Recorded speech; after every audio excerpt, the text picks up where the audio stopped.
Hello, my friends. I just wanted to drop some special bonus episodes into the feed that you probably have not heard unless you are a part or an early part of the Patreon for the Life Shift podcast. If you don't know, I do have a Patreon. It currently only has two tiers. One is a $3 a month tier just to support what I'm doing, helps cover production costs. And then there's a $5 tier, which will get you episodes early and just the, I guess, warm fuzzies for helping me out with the Life Shift podcast.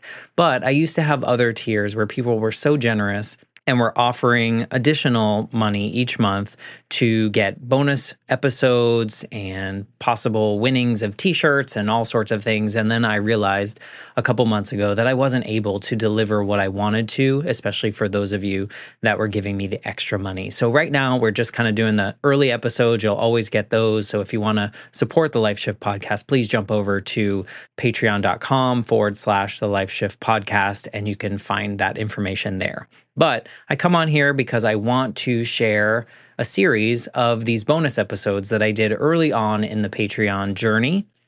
There are like 20 plus episodes in which I had bonus recordings with previous guests. So I would go back and we would have a conversation about the experience of sharing their story on the Life Shift podcast, catch up on anything. And I think these are super important. And I know most of them did not see the light of day from outside of the Patreon. So I'm going to be dropping these episodes. Whatever you're listening to now is another episode. So I'm going to use the same intro for all of them. But here is one of the bonus episodes with a former guest from the Life Shift podcast. And if you like this, let me know, because I'm thinking of bringing some of this back and talking to previous guests as I go into year 4. So enjoy this bonus episode that was once released on the Patreon feed. I'm Matt Gilhooly, and this is The Life Shift, candid conversations about the pivotal moments that have changed lives forever.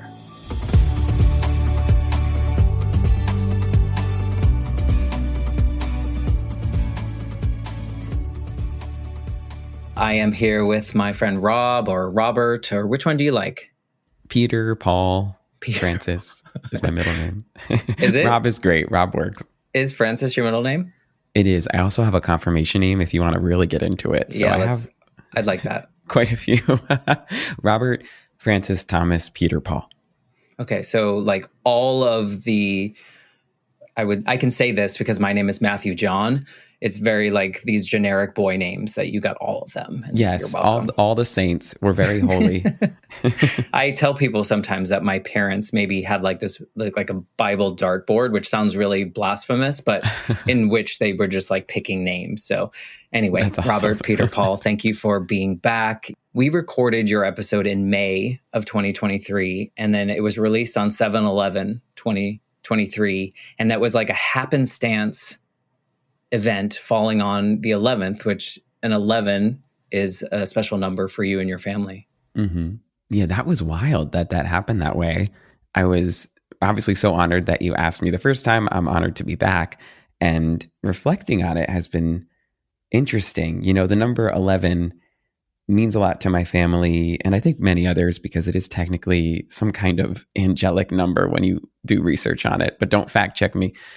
It means a lot to my family because my brother Thomas was diagnosed with cancer when he was 9, and then he passed away at the age of 11 on 9/11 at 9:11 p.m.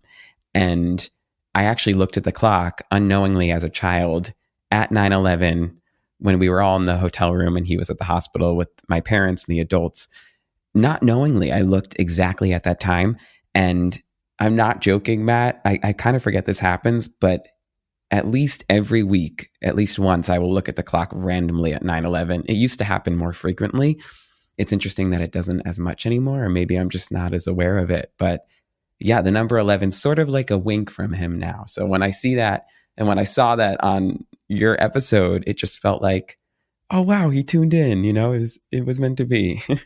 And something recently happened. I can't remember what it is, but there was another 11 in which I don't know, I posted something, it was related to you, and it was an Yeah. 11, and I can't remember what it was, but I think there is something about those numbers. I have something very similar. And one time I got the nerve, or I don't know if it's nerve, but I went to see a medium and they were like, your mom like is communicating with you every time. Do you see a number all the time, basically? And I was like, yeah. And they're like, well, that's how your mom is like letting you know that she's there. And I was like, Wow. okay, so maybe you have something That's similar so with your interesting. brother. Did you enjoy your experience with the medium? I'm fascinated by this. Yeah, I think it was. It's hard because sometimes, like, I think there's a lot of skepticism in my brain. I'm not someone that's super spiritual, or I don't know if I believe all that stuff, and I don't know if that's informed by just losing someone so early in my life. But I went into it kind of open-minded, and what I liked about it was that this particular person, she didn't. She asked you to like create a fake email address to sign up for it because Hmm. she didn't want you to think that she was going to like Google you or figure out information about your life. And I didn't have the podcast yet, so nobody knew that my mom was dead. Now everyone knows because I talk about it every single week. But it was really interesting. And, some of it was like, oh, yeah, that might resonate. And others were, I don't know. So I'm still on the Wow. fence. But it was interesting. And some of the stuff that did connect, maybe I just need to hear, and maybe it's true, maybe it's not true, but it kind of was this nice little part of a healing journey. So That's the great part about it. If it brings you some kind of joy, to quote Marie Kondo, I guess, or peace, it was worth it. And I encourage everybody out there who's grieving or has lost someone to look for these signs and celebrate when you see them, because I don't know. I don't think you have to believe in them, although it's nice to. I think it's just something that can bring you comfort. I mean, even if you attach that is your brother sending you a signal, Yeah. that can bring you peace or joy or bring good memories to you. So yeah, I agree. Yeah, it's a guide. And it actually has helped me over the years, believe it or not, the number, seeing it with things that have sort of been meant to be. I think we recently went on a delayed honeymoon. I think our room number was 11 or had 11 in it. There's a lot of things like that will happen to us. And it's sort of, yeah, it's a nice thing to see on the journey. That's kind of fun. Yeah, You have a podcast, The Art of Kindness, and you I just hit do. 100 episodes or 102 now, maybe? I think Something like that. we're like 106 today, which is Oh, funny. well, then I got lost. Yeah, You I'm did lost some too. replays and things like that. But in any case, your 100th episode, you talked to Carol Burnett. And I know this is not about your story, but hello, that's so cool. What was your Oh, life like on it that moment? was. It was such an honor. I thought 100, I'm always looking for reasons to celebrate. And I thought the 100th was a really big, exciting thing. As you know, since you've just experienced it, it's an accomplishment. And I think when you're a podcaster and you're sort of doing all this on your own and it's a lot of work, it's nice to just stop and really think about all the time you've put into this and what you've put out into the world. So suffice to say, I wanted to celebrate it in a big way. I was looking for a really exciting guest, although all of them are exciting to me. My network especially was like, try and find somebody, that maybe you normally wouldn't try and ask. So I went wild. I was putting all these pitches out there. I had secured on the down low. I've actually haven't told people this, but I had Sarah Bareilles for a long time, which would have been wonderful. And hopefully, fingers crossed, it will work out. I also have a weird mouth injury going on, people. So if I stumble over, it's my giant Lisa Rinna lip. I will say that, yeah, I had all these things out and lovely feedback from people. People were in, then they were out because of the strike going on. And so I had almost given up hope. And then at 9:11 p.m., I received an email. Stop it. It might have actually been. No, but I got an email from Carol's team saying she would love to. And she's very passionate about kindness and, listened and loved it. And so it happened. I still can't believe it happened. I tried my best not to black out during it. I did a little bit, but she was everything you could hope for. I feel like talking to her was a warm hug. Yeah. And I could just sit back and I felt like I was in the presence of a family member. And listeners have said that. They said they felt like they were dropping in on a phone call with their grandma or something like that. She's so beloved. And I said this to her. I'm like, you're universally loved. She was like, no, I'm not. No one is. And, that was a blanket statement, but I think she's pretty darn close. So it was an honor. Next time for your 200th, it will be Dolly Parton, because I know that's your ultimate. Put that out there, my friend. We got to make that happen. And with that, if you do end up talking to Sarah Bareilles, tell her that I am her favorite or she's my favorite, and both we're going to be best friends at some Yes, point in I life. remember that about you. That's why I felt like letting the cat out of the bag there. And if it works out, I'm definitely going to send the team your show and just be like, hey, thank you. If you're interested. That would be lovely. I'm going to hold you to that. But well, it's recorded now, so yeah, exactly. Got to do it. So with the art of kindness, though, you're talking to these people in the entertainment industry. You're talking to them about, like what they think kindness is and what kind of experiences in their lives have they kind of seen kindness extended to them and kind of given them a leg up.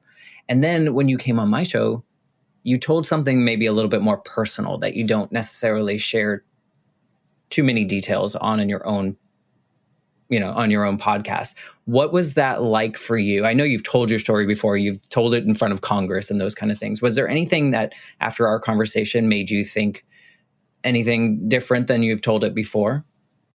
A couple things, I got to give it to you. You are a fantastic interviewer, which I've said before.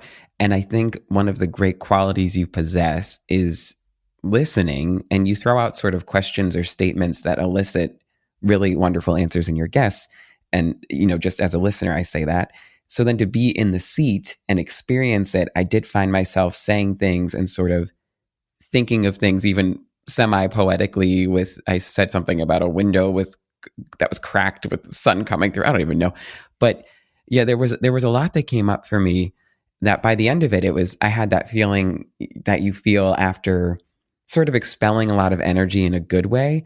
And it felt like a very safe place to be. And so I guess reflecting on that time, one of the things that I really took away was, and I feel like helped me actually grow as a person, was maybe, I don't remember if it was in the middle of the conversation, but I think multiple times, and you've said this on your show, you were saying how you close the door on grief. Mm-hmm. And usually I'm just I guess I try and yes and always agree with people, even if I don't.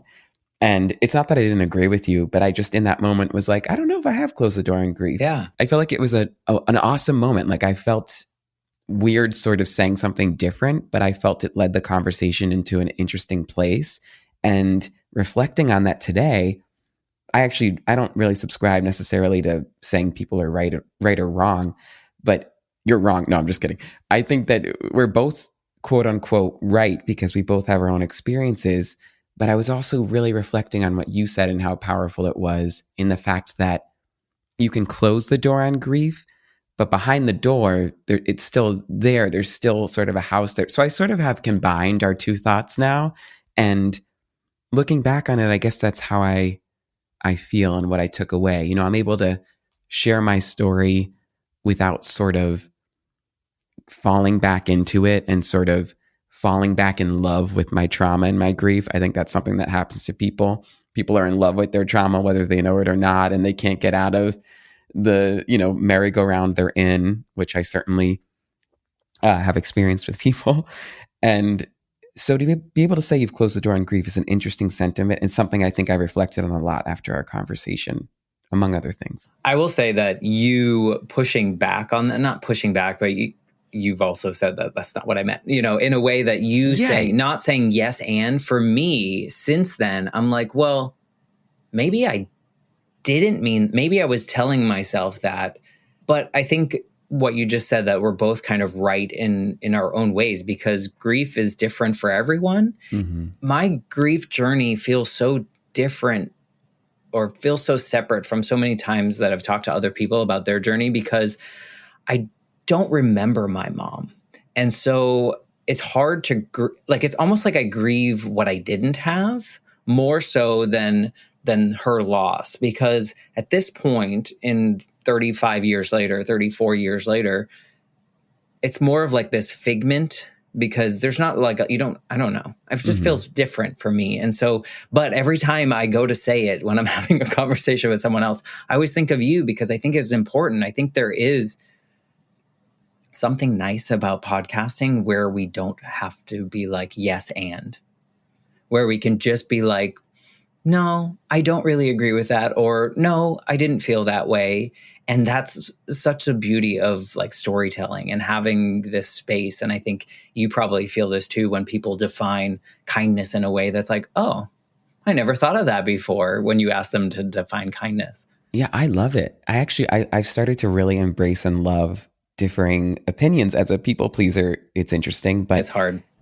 well, as we grow older, don't you feel like you want to surround yourself with people that challenge you and maybe give you a new idea? And I really think it's cool that we were both sort of thinking about this same little moment where it's not like we quote unquote disagree. There's not like a word for it, I guess, because Right. it's so ambiguous and personal, but it stuck with us. It affected us and it kind of shifted our view. And I think that's something we all need more of in this world, is just to listen to each other and maybe not take on someone's view, but sort of let it life shift your own, sort of mold your own along the way.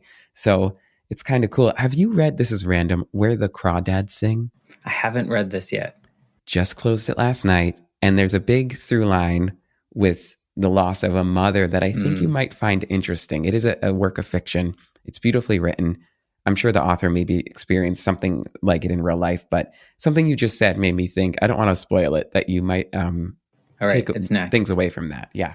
And if we're talking about books, have you read Tomorrow and Tomorrow and Tomorrow? Oh, I have. God, I can't stop thinking about it. I read it this year. The Patreon So people good. are like, why are they talking about books? This is not a book podcast. But seriously, if you're listening, read that book. It's Tomorrow and Tomorrow and Tomorrow. I can't think of the author. Is it Levin or something like Gabrielle Zevin, I believe, Zevin. with a Z. Yes.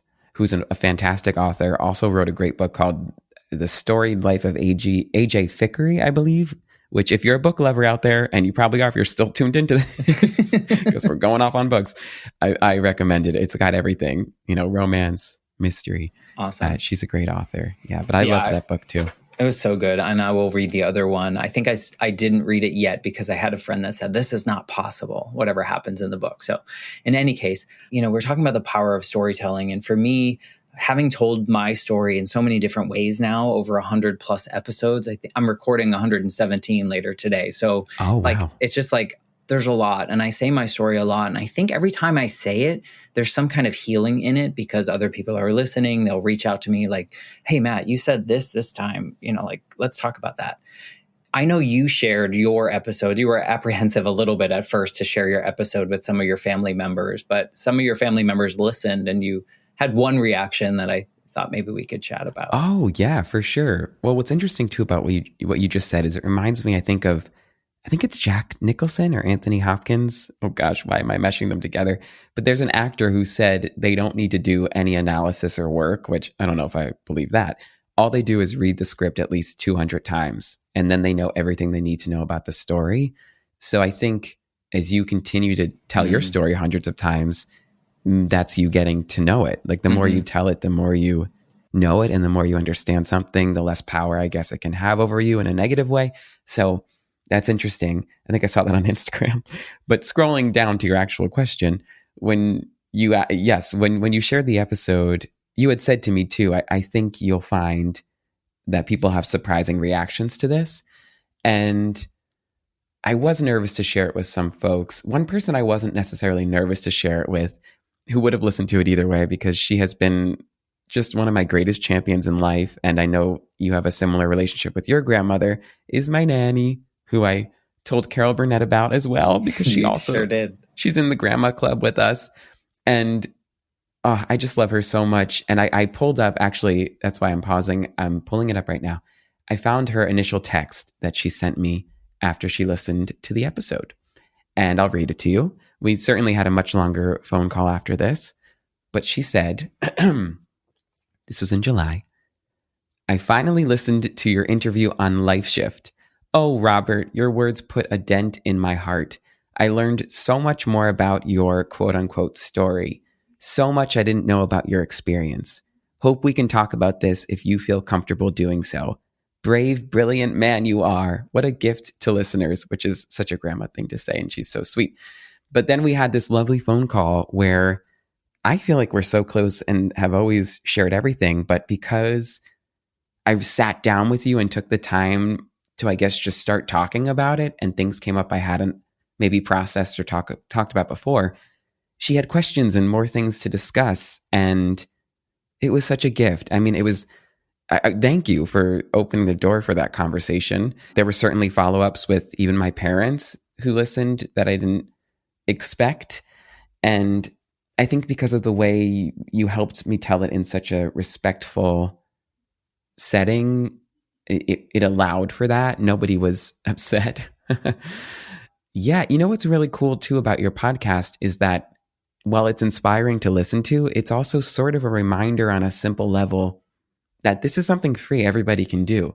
If you just take the time, you don't need to have a podcast mic to sit down for a half hour or an hour with somebody and have this conversation and maybe prepare questions. That's kind of fun. My grandma always does that when I see her. She always has You said that somewhere a recently. list.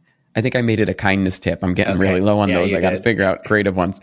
But yeah, she would always have sort of a cue card of things to ask me about, which I thought was so wonderful. So just being curious about people and doing that is a gift. So thank you for that. And I encourage people out there to have these conversations with their loved ones, whether they're on a podcast or not.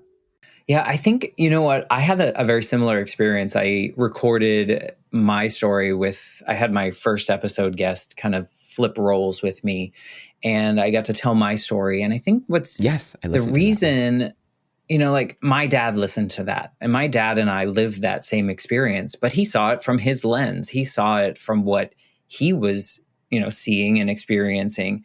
And anytime you have these conversations, like maybe even the conversations that you had with your grandmother since your brother passed, there's always interruptions, right? Because you're like, oh no, I didn't see it that way. And this allowed you to tell someone that didn't know your story, that full story beginning to end, without getting that, oh no, that's not how it happened.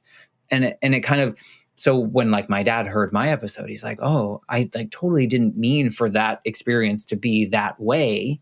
And I was like, I know, it was just how I experienced it, not how you experienced it. And so maybe that was also kind of, even though you've had these conversations with your grandmother, she heard you tell it in a way that was uninterrupted, and, in a way that was, you were telling it to a different person, So I think there's always such value in that too, that we never really think of as storytellers or as people that like to kind of share their story. So Yeah, I think there's it's wonderful a that you had that. purity. And I would love to see sort of, well, hopefully you never stop, but down the line toward the end of the podcast journey or just a later episode, you with maybe that same person or someone else, I'm around if you want, to tell that story again, because it's interesting to sort of have this time capsule now where it's like, well, at that moment, that's what I reflected on. That's how I felt about it. That's kind of what I took away from the experience. But, when I was younger, I probably would have said the same truth, but had a different feeling on it. So you're right, to have sort of the purity of speech, to just let everything out there, let it flow without any giant boulders in the river is a true gift. And I do think that's something we can all do for people still, like practice the art of listening and really listening, and not listening because you are waiting for your chance to speak, which a lot of us get caught up in. Hey, we're podcasters. We do that too. It's fine. But Well, I don't know. I mean, I would say that this podcasting journey has taught me how to listen, and maybe it's the direction that my podcast goes and my goals with it. But I used to be so much that person, like at work meetings, that was just waiting for the next silence so I could say something super impressive or ask a really profound question that didn't really matter. Meanwhile, I wasn't listening to what was happening before. And now I found the freedom, and it sounds like you have kind of a structure. You do a lot of research on your guests, but you still have the freedom to let things go and move on with wherever your guest is going. And that was like the biggest thing I learned, that I might have had this great question while this person was talking, but yet they took a sharp left. And that question no longer matters. And to have the ability to throw that question away and go wherever this conversation is going was such a learning experience for me. And I'm just so grateful for it. So yes, listen to everyone. You're so right. Active listening is one of the greatest lessons from podcasting. And I think our shows are similar in the sense that we have the boundaries and the topic and the general gist and feeling of the show, because it's us. It's we're there every time, but we are able to kind of go with the flow. And you can really only do that if you listen. There was a guest on once, I think it was Mike Cabalon. I want to quote the right person, who said something really great. I think one of his kindness tips was, it was Jack Nicholson, it was Sarah Bareilles, and it was, you guys pick, my grandma. And he said something along the lines of his kindness tip was staying curious, but he gave sort of an actionable tip, which I love. And it was when someone's talking to you and you ask, how their day was, and they say, oh, I took my dog for a walk and I went to the supermarket and, then I stopped by my grandma's. It's sort of like you if you're listening for something out of the ordinary or weird or specific, and that example I gave isn't necessarily something along those lines, but then you can have something to ask about next. And so that's kind of a nice way to practice active listening, especially as we go to parties this season and all that kind of stuff.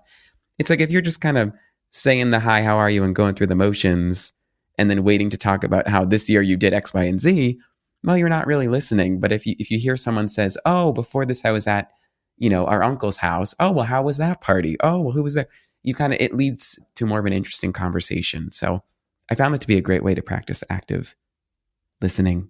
Being genuinely curious about people that you're interested in knowing better. And I think there's such value in, I've learned this, and this is, something you were just saying triggered it, but having a redoing this episode, or not redoing it, but revisiting, telling my story, even in this journey of the life shift, I challenge my guests, and it's really hard because I think we don't have one pivotal moment in our lives. We have many, right?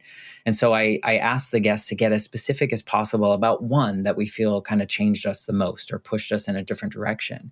And when I started that, and I think even in that episode, it was like, oh, well, my mom died when I was 8.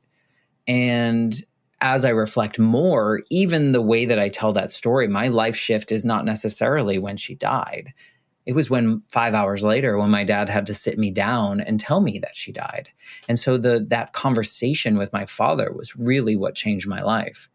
And it's interesting to think back at that, whereas the 10 years ago, Matt would never have even considered that as to be kind of that shifting moment. And so, yeah, it might be interesting to revisit that. And if you want to do it, you are welcome to do that.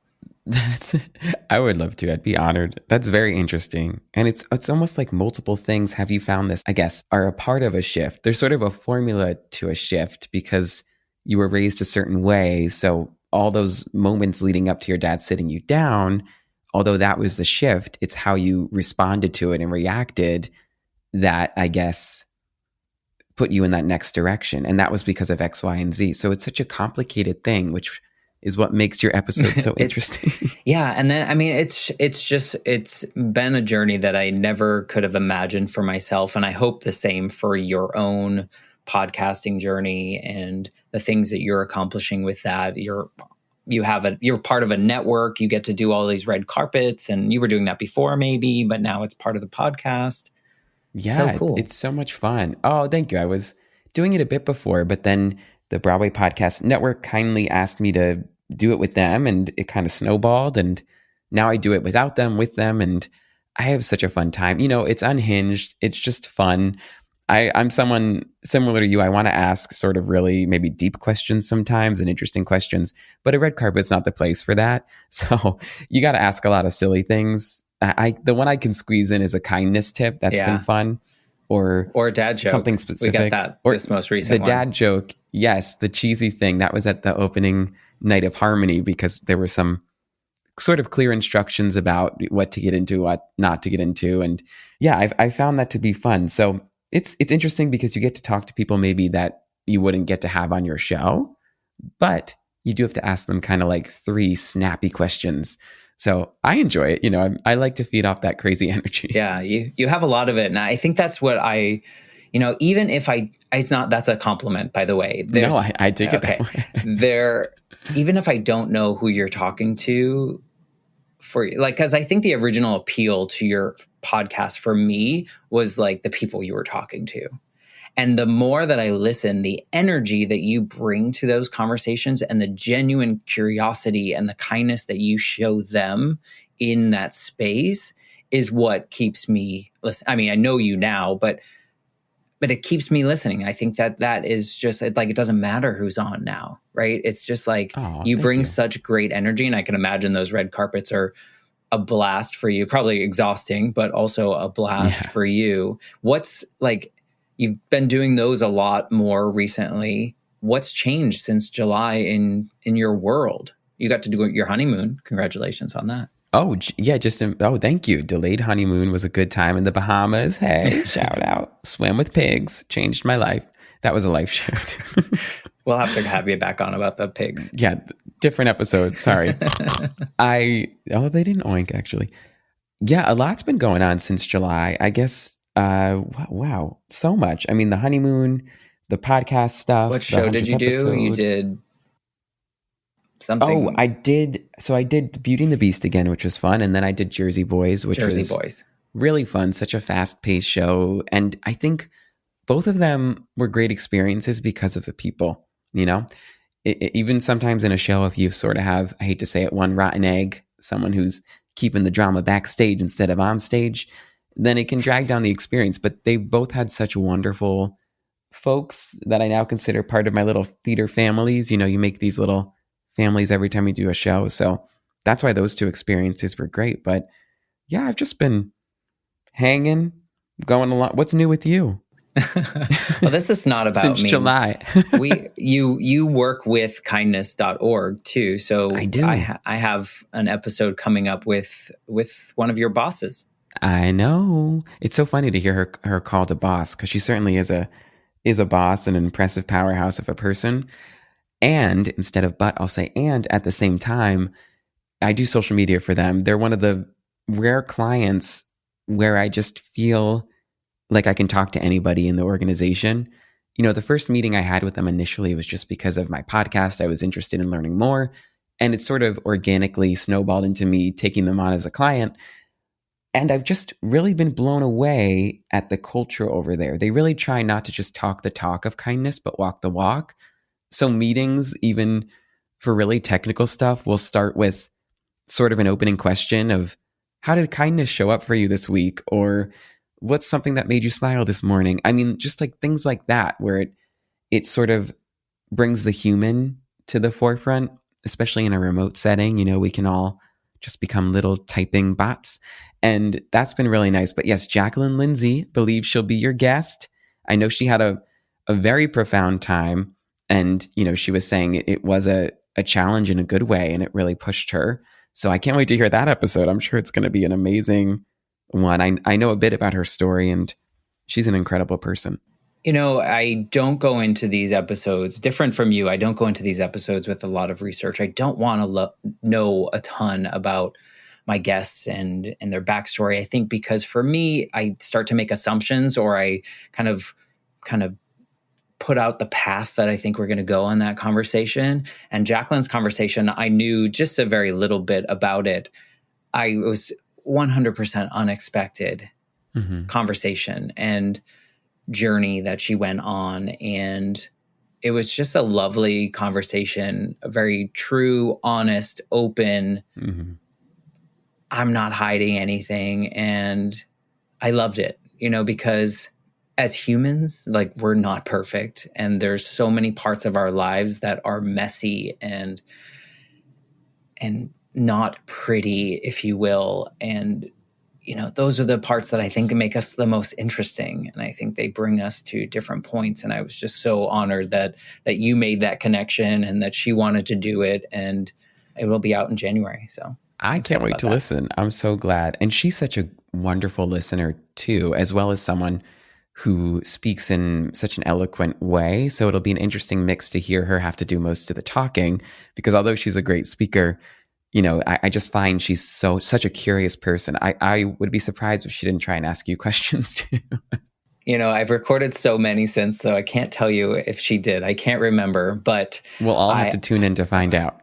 Most definitely. And so kind of to wrap this up, I appreciate your time, and I love that the Patreon members get to hear a little bit more about your experiences and all of your misnamed celebrities and their quotes that you've given us today. I'm usually pretty good. But you got your Lisa Rinna lip, so we're just going to Oh, did you catch that? I feel bad. No shame, but she's always talking about, you know, owning the lips. They're pretty iconic. And so she's known for that. Yeah. And every time I see her with long hair, I'm like, this doesn't, because I used to watch with my grandmother. I used to watch Days of Our Lives, and she was on it, and she always had short hair. Oh, wow. So yeah. Anyway, fun fact. For people listening, I'd love to kind of end these with like a question about storytelling and the power of storytelling. Is there anything that you've found in your journey through acting and having your podcast and talking to other people? What would you say is the best part about telling your own story? Ooh, this is a good question. You know, while you were talking, and I thought the question was going to go one way, but then I kept following you. So I paid attention. I fought my ADD. I was thinking how shifts and the theme of your podcast are such a huge part of storytelling, obviously, but for an actor, that's something you identify. And, you know, some might call it the inciting incident and then the climax. In every scene, the shifts are the beats. They're what make a scene a scene. They give the conflict. They're interesting. And so I guess in telling my story, so whether the theme of the podcast was the shift or not, I would have talked about this story and shared a bit about my brother, because that is my story. That is sort of the major thing in my life. I think I wrote my college essay on it, you know. So yeah, it's part of who I am, and I guess I don't know if I'm really answering your question, but I think it helped form in a positive way your identity and your connection to kindness because of yes, the things that you experienced around your brother's illness and then his passing, and the things that you saw other people doing for you, for your family, the people around you. I think it just, like if we ignore certain parts of our story and we only tell the bright, shiny, beautiful pieces, we're missing the point. I think we wouldn't understand why you do the art of kindness. yes. And I will say too, it's all about the different ingredients that make up sort of the pie we're serving, to keep with the cerebralist theme later in life. Because my brother's story, which is again a part of mine, and what happened to him and his passing and going through cancer, and how the community rallied around us, and we saw so much kindness from nurses and doctors to neighbors who would, set up a meal train for us. That was something that informed me as a person, taught me so much about kindness. Because growing up in a small town in New Jersey that was very preppy and had a lot of bullying and sort of quote unquote, I hate to say, I guess, snobby people, maybe to survive, people weren't always leading with kindness, myself included. I was always cracking jokes. I was always trying to be very inclusive and friends with everybody, but that didn't mean I was maybe using kindness in the way I should. And so to have this happen changed me as a person. And then later in life, it really hit home during the pandemic with my other experiences of entertainment and sort of the other side of kindness and seeing the lack of it maybe sometimes. And so those ingredients sort of what were made the art of kindness. So I think you're right. It's like you can't have one without the other. And it's also just really important on a level of human connection. Because if you want to genuinely connect with someone, nobody likes small talk, right? I mean, it's really nice to ask someone questions about how they are and the weather and all that, just to say hi and have that little moment. But what really connects us are, I guess, the tears we have, It's kind of an interesting thing. It's almost a paradox too in today's world, where it's like you have to disconnect to connect, like shut the phone off to actually connect with a human. And I think it's a similar thing. It's like we all go through our own journeys, and we have these little tears that happen, but you sort of need the tear to tie together with someone else. So I don't know why I always try and get so poetic with you, and the plane doesn't always land. But I think you're right. It's sort of what you said very succinctly, in that you got to share. The messiness of human is it's what makes us human. And I found too, when you don't have the answer in life and you're going through a lot, sometimes it's okay to just say, "I'm human." Well, I think I'll wrap this piece up is I think the power of storytelling and what you do and the way that you approach like your guests. A lot of your guests like are big names, right? Like people will look at them, they'll stand at the stage door and want their signature and they'll want those things. But the conversations that you have make us realize that we're all very similar, that everyone is just living their life, and someone might be at a different, you might see them in brighter lights or whatever that may be, but that doesn't mean you can't connect with their human experience. And I think the more that we can share our stories, the more that we'll be connected and realize that we don't have that many differences. that we try to claim that we do. Yeah. And I'll say too, there comes a point where, and I think you're obviously there on your journey, and I think I'm there on mine, where it's like, you just don't want to take everything so seriously. There comes a point where it's like, there is a lot of laughter and grief. You had an episode where someone was talking about the power of laughter. I think her name was Deborah. Yeah. Did I make that up? Debbie. Okay, didn't make it up. Good job. That was a great one. Go listen, everybody. And I think there's a lot of light you can lean into too. And sometimes overanalysis is paralysis. And so it's just such a fine line, right? Like, you don't ever want to lean too far in one direction. And I do find that sort of human connection is what keeps us balanced. If you're having a rough day, what helps you? Maybe going out to see a friend and sort of taking you out of your little microcosm of your bedroom. Or I always find, speaking of the honeymoon, when I'm up in a plane and I look down on the world and I see all the little ants and the cars moving, that's very centering for me. It reminds me that whatever I'm going through was just a tiny dot over there. And there's a lot going on. Doesn't mean my tiny dot's not important, but it does mean that there are other important stories being told as well. And sometimes focusing on others and feeding into others is important, if that makes sense. I think it's also healing. I think that, thank you for doing what you do. Thank you for being a part of this. Thank you for coming back and just having a chat. Whoops, I forgot to record. No, I'm just kidding. Everything is good. And probably for the best. No. Those of you listening, I appreciate your support. As an indie podcaster who does it all myself, Robert understands that. I know you've offloaded a couple things, but it's still a heavy lift. So thank you guys for supporting.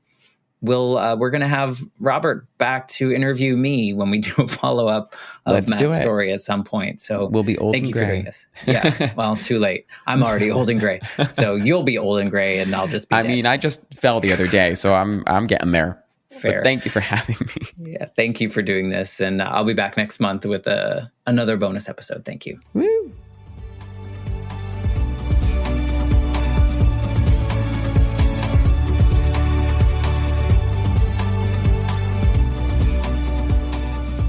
For more information, please visit www.thelifeshiftpodcast.com.